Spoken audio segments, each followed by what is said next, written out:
Okay.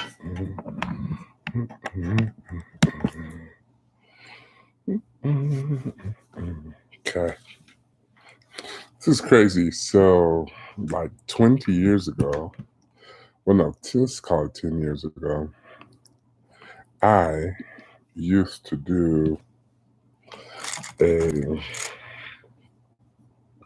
see here.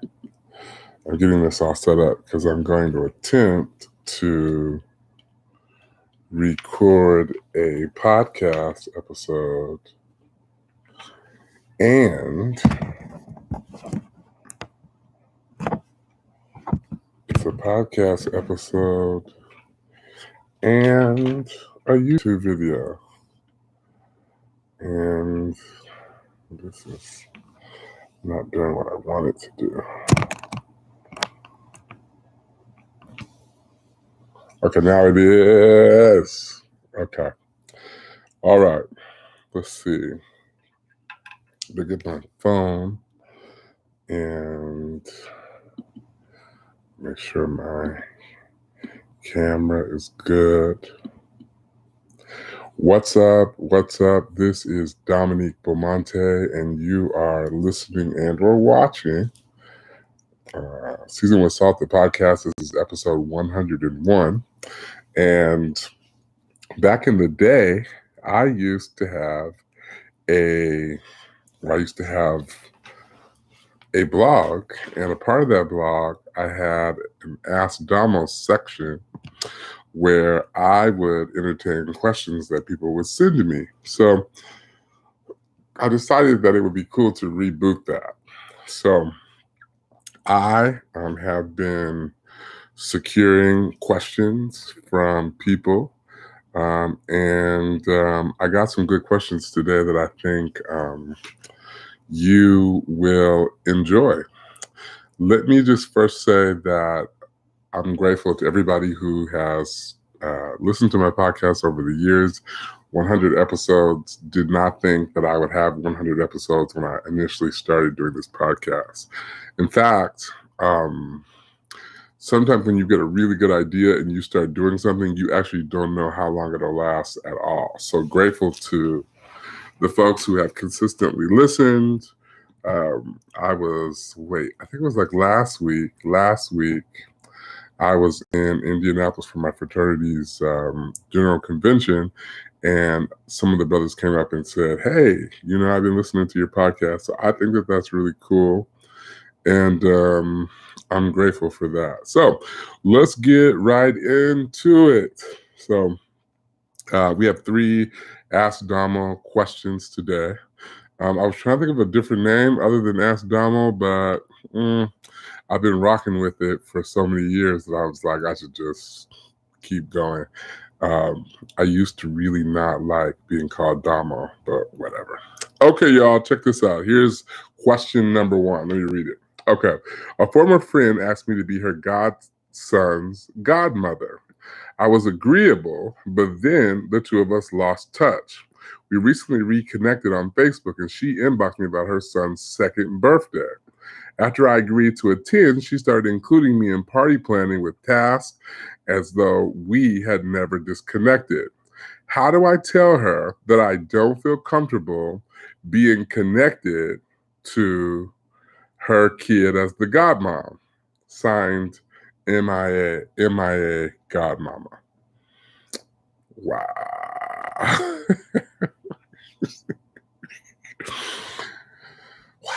Well, I have actually a very interesting. I have a similar experience, maybe not the latter part, but I think that one thing that's really, really important, especially when we're even, first of all, we have to consider, like, if you're around my age, like, being asked to be a godparent or that conversation coming up is something that happens almost on a regular basis, right? And I think it's important to note, especially if you're going to be somebody's godparent or if you're in the position to identify somebody to be a godparent to your child, that being a godparent is a spiritual agreement between the parent and the godparent. And it means that essentially that godparent is taking responsibility for supporting and guiding, mentoring, even parenting that child in the event that something might happen, but also just to be there to support the parent. The word um, godparent or the terminology that we use actually comes from the word sponsor, which means to promise, right? So the acceptance, the extension of the opportunity to be someone's godparent is very, very deep, right? It's not just something that you do casually. And so, being godparent, it shouldn't be casual. Like the accepting of being someone's godparent should be something that you pray over, that you think about. The selection of a person that you want to be your child's godparent should be something that you put equal amount of time and consideration into. I mean, the other thing is that it should also be a shared, a mutual commitment between the godparent, the family, and God, right? God is the anchor of a godparent's commitment to a child, and that commitment should be manifested through love and care and support for not just the child, but also the parent in that relationship. So it's clear that the person that invited you to be the godparent, they loved you and they trusted you and they wanted you to be a integral part of their child's life. Sometimes people do fall apart. I think the first thing that you really have to do is determine, do I want to be this child's godparents? Yeah, the past is the past, right? Like, you didn't see them for 2 years. You really can't be accountable for. It's not the child's fault that you didn't see them. Like, when you were excited about the opportunity to be the godchild, what about that experience, what about that opportunity was appealing to you? And then I think you have to go back to that place. You have to also realize that a child that is 0 to 2 years old doesn't get to choose, you know, who they have as a godparent. I think you also have to consider, like, what are your religious views around how a godparent is selected? Are you a person that believes that the ceremony is confirmed in the church? Are you Catholic? Are you Pentecostal? Like, how does that fall for you? So first of all, you're deciding, is this something that I really want to do? If it's something that you want to do, then I think that there's some opportunity for you to have communication with that parent. I probably would wait till after the party. If a child is getting ready to have a 2-year-old birthday, it's like, yeah, you when the child turns 1, they're there at the party and they know it and everybody's there. But a 2-year-old birthday party is kind of like something that they could potentially remember. They're very cognizant. They're there. It's amazing to see a lot of different faces. And I think that it's really important, like, for someone don't ruin the experience of that child or interrupt the planning to be like, I don't want to be the godparent. But I do think that a conversation has to be had, because you will be announced as that child's godparent at that event. And so if you don't clarify your expectations, if you don't clarify or re-clarify the role that you're going to have in that child's life prior to that event, like, you might be setting yourself up for failure. So my advice is to have open communication with any concerns that you have after you have determined whether this is something that you want to do. If you don't want to be the godparent, cut it off. Don't be weird. Like, don't just let that person know it's been a while. This is not my expectation for godparenting is that A, B, and C happens, and then you can take responsibility for it too, right? I haven't seen you or the child in 2 years, and I could have reached out, or I could have, if I agreed to be the godparent, I could have said, here are the things, here's what it means to be my godchild, and here's the relationship that I need to have with the parent consistently. So take responsibility, and then just bow out if you need to.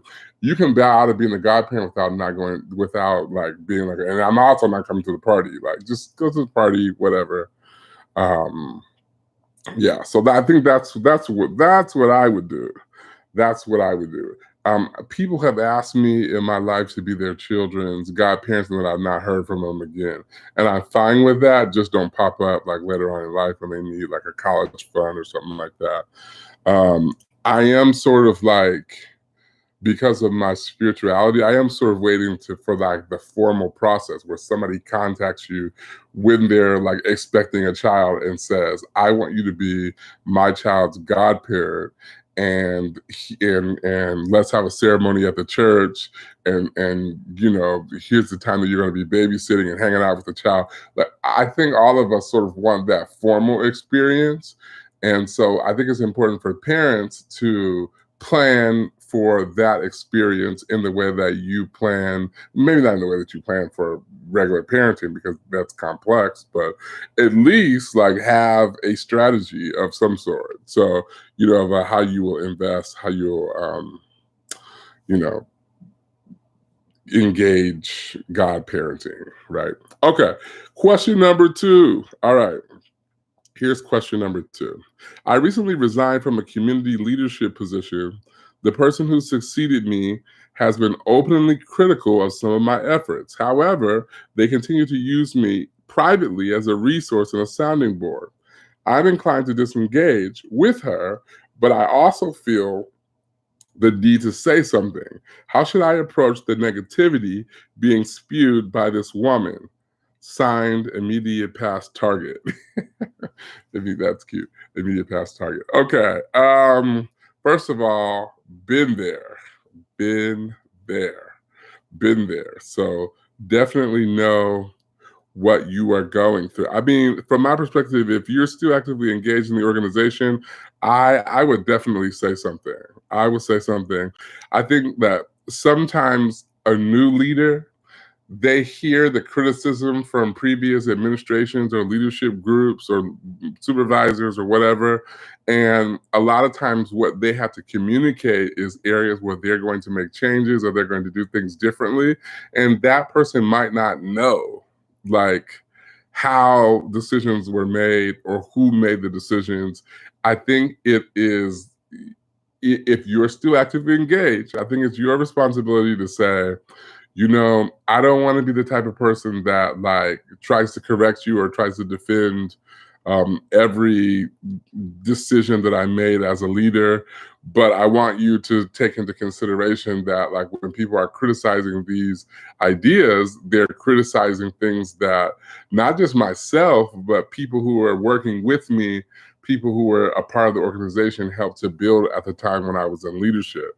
I think that that is something that is worth saying. I mean, I would broach the discussion by noting that as a former leader, like, you need to know, I think I would say, how can I be most supportive to you as a former leader? And then let that person name some things that would be helpful to them. And then hopefully they will give you the opportunity to say, what would be helpful to them, right? And I think that that's fair. Um, if you ask them how you can support their transition and their development, and then hopefully they ask you again, like, what it is that you need. It's a hard position to be new. It's a hard position to be old. It's hard on the people who remain, who need to be led. It's hard to sit in a space to where you have been the leader and you're not anymore. And so I think, like, giving yourself some grace to be uncomfortable, and then also like seeing it as a part of your legacy to have continuous conversations about how you want things to be lifted and how you want to be supportive, I think is the best thing to do. That's my advice. Hey, if you all have any advice and you are listening, the individuals that submit these questions, I'm certain, are going to be looking in the chat or checking the stream and such. And so if you have other experiences or ideas or things that you think would be helpful to these particular people who've asked the question anonymously, that is, please feel free to like write in the chat, send me an email, whatever you think would be ideal. Okay, here's a final question for today. Elder, because I'm elder. Elder, I feel completely lost spiritually. I don't feel that I am growing at my current church. The pandemic helped me to realize how antiquated my church leadership is, and I want to jump ship for another church. The problem is that there are no other churches in my small community um, that are a part of my Reformation. I feel stuck. What's your advice on personal revival in this season, and how do I approach leadership if I want things to change? Signed, Stuck Spiritually. So, oh my. So my. I mean, I'm going to give you the answer that I think everybody is going to give you, or the thing that everybody is going to say. And it seems generic, but it's important to just know. You really have to amp up your prayer life. You really, really have to amp up your prayer life. And a part of what I think is important in this season for believers is not to spend a lot of time like projecting or directing your prayer against systems and people. Like, Lord, help them, they need help. Well, I think you need to be also, in addition to asking for prayer for your spiritual leaders and those that you are in community with, I think you also need to be asking God, what do you want me to do in this season? Because I think it's easy to project what other people should be doing. And I think that sometimes we feel powerless in conflict. And so we expect that people with titles and leadership should know already what to do. And the reality is that some people just don't know what to do. And they're praying and they're seeking God and they're going to the throne room to figure out what to do. The last thing that they really need is pressure from other people who are like, you need to do something, right? And so in space and time, I know during the pandemic, I don't have the same experience. This is not somebody from my personal church. Let me just say that right now, or even in the city that I live in. But I know for me, like I really had to tap into. I had to get away from what I thought should be happening, and I had to say, what is it that I want to do that aligns with the value set and the leadership of my pastor in the church that I go to, that would be permissible, that would amplify the ministry that the church has while we are in this gray space. So that's the first thing. I really had to tap into that. And then what's God's call for me in this season? And all that comes through prayer, right? I had to pray for myself. Like I had to be like, Lord, and a part of that prayer was ease anxiety, like show me, direct me, heal me, help me, let me know where you want me to go in this situation. And I wasn't trying to be like, I didn't take the attitude that I was like better than anybody or like had a better, I just wanted to help the leadership. And I think that that is, depending on the role that you play in your local assembly or your local church, that might be what God is calling you to do. But you might not be connected to leadership. You might go to a church that's large and you just feel disconnected. I think prayer is important. One thing that I would say is to be very careful about approaching leadership, because if, like I said, if the person is already stressed about what they're going to do and they're already not sure of themselves, because who's had this experience before, right? Then you approaching them with a whole bunch of critique and concern might not be as productive. So before you approach, pray, right? And I think that it's better as a leader if somebody approaches you with an idea or and the energy and the wherewithal and the resources to attack that idea with their resources, then that is better than somebody saying, I'm unhappy and here are the 15 things that you should do and hope you can get this stuff done so that I can become happy. No, like a part of our experience is, what we contribute. And so I think that that's important. So before you approach the leader, like don't burn a bridge, like trying to like tell that person what you think that they should be doing. If God leads you to share ideas that you can support, then do that. I think that the other thing that the pandemic has really done is created like a lot of generational barriers, and I think sometimes we're not honest about that. And I think that we need to be more honest about the generational barriers that the pandemic has created, and generations need to speak up about how they can best be ministered to. But I think in context, right? And so if I'm on the mother's board, I should talk to the leader of the mother's board about how I could best be ministered to. And I shouldn't do it in a gossipy way, right? Like there's some things that me and my peers might agree on, but it's not productive if I just keep all my concerns on the level of my peers, right? Because we all do agree, so we can go back and forth about how much we agree about what should be done. But if none of us is equipped or has the authority to do the work or to make the decision, it's really not productive. So consider that. Consider your attitude towards leadership. Consider yourself. Have some empathy, but pray and ask God to lead and guide you. I do want to say that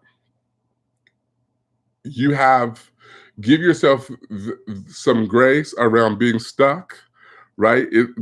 Nobody knows what to do. Like nobody has known what to do, right? And every stage of the pandemic in the last couple of years, every stage has meant trying to figure out how we're going to navigate these seasons, right? What to do, how to do it, where to do it, who to do it with, what resources we need, what money we need. Nobody has known how to do this, and being stuck is simply having to figure out what to do with the new normal, with the new space, with the new environment that you're in, like essentially sometimes with an old mindset, right? And so a part of getting unstuck is really seeking God through prayer and through his word and through Christian fellowship that is productive, right? Like sometimes we need to get out of our space of our circles of criticism and get amongst people that just want to talk about Jesus and him crucified. I think that that's a really, really, really important. Like stop surrounding yourselves with other people who are also stuck, right? Because you all will remain stuck. It takes somebody to jump out of the fold and get unstuck and then come back and grab the other people that are still stuck. I think that, take inventory of your environment. Like, what music are you listening to? Who are you hanging out with? What are you watching on TV? Like, what are your patterns, right? Like, how do your patterns feed being stuck? And how can you break a pattern or how can you break that stuckness by breaking a pattern? I think that that's very important. I think also too, and you have to be very, very careful with expanding your preachers and things that you watch on TV, because some ministries are not equipped to minister to your specific needs, right? And if you are not careful, especially if you're in a space of vulnerability where you're feeling stuck, Satan will manipulate you through the ministries and the work of other churches. Like, be careful not to be stuck talking to people who make you wish that you went to their church or you have their Christian experience. And so you just start fantasizing, or like you become physically, mentally, spiritually unpresent where you are. That's not God's will. That's not God's will. And so I think you have to be careful. Like, if you don't go to Elevation Church, you can be ministered to by the people there and the music and the songs that are sung, but you really are responsible for making sure that you are present in the place where God has planted you, right? And then also consider yourself. Like, what if you were the pastor? What if you were the leader? What if you were the missionary or the teacher or the person responsible for spiritual growth and development? Like, it's hard, right? And so I believe that God will give you the strength. I believe that God will guide you. I believe that he will not leave you nor forsake you in this space. So, hey, listen, it has been wonderful rapping with y'all. I just want to say that I love to answer any questions that you have. I'm going to try to do this more often. But if you have any questions, you can actually email me, or you can Facebook me, or you can inbox me, however you want to contact me. My email is SWS, like seasoning with salt, the podcast, SWS the podcast @gmail. You can also hit me up on Facebook and Instagram at SWS Podcast, or on Twitter, SWS The Podcast to connect. You can go to my website to present a question. That is seasonwithsaltpodcast.com. Seasonwithsaltpodcast.com. I love to entertain your questions. I love for you, if you have enjoyed listening to this episode 101, Ask Domo, the reboot, to like and share and comment and subscribe to my podcast on your favorite podcast streaming platform. Thank you so much, and I look forward to interacting with you soon. Have a wonderful day.